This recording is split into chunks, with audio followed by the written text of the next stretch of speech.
Our world is changing. The mass extinction we feared has already begun, and we are the cause.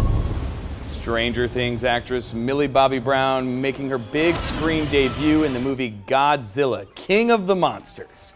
Mike Scott, movie critic for NOLA.com, The Times-Picayune, joins us with a look at Godzilla and other movies in theaters this week. Godzilla's been around for decades, right? Yeah, some people are excited about Godzilla. Others are just excited to see Millie Bobby Brown on the big screen, the Stranger Things kid. And this is going to be the big movie of the week. Although, you know, the summer movie season actually started about a month ago. Right. But it hasn't really felt like it until this week. We have 3 big major studio-wide releases. As I said, this is the big one in more ways than one. And it's the critical consensus on this one is that you got to temper your expectations a little bit because it's a Godzilla movie, and we know what Godzilla movies are. They're big, they're exciting, they're dazzling, and you know, it's not a dude in a rubber suit anymore. This has some really good visual effects. The story, you know, might leave a little bit to be desired. In this one, tons of kaiju, giant monsters, sort of belch forth from the earth, from volcanoes, from the sea, smashing through the Earth's crust, and Godzilla has to show them who's boss. So you have a bunch of all-stars, Godzilla all-stars, Mothra, Rodan, King Ghidorah, and so he's got to beat them all down, of course, which he does.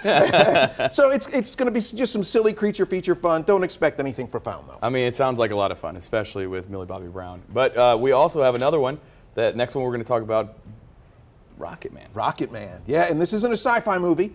This is a rock biopic on a gentleman from England named Reginald Dwight, who otherwise known as Elton John. There you go. Yeah, so this is the story about how Reginald Dwight sort of reinvented himself and became Elton John, became the pop music superstar that we all know and love.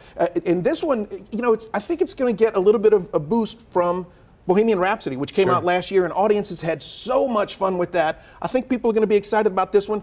One thing about Bohemian Rhapsody, as much as audience loved it, the Oscars loved it, critics didn't love Bohemian Rhapsody that much.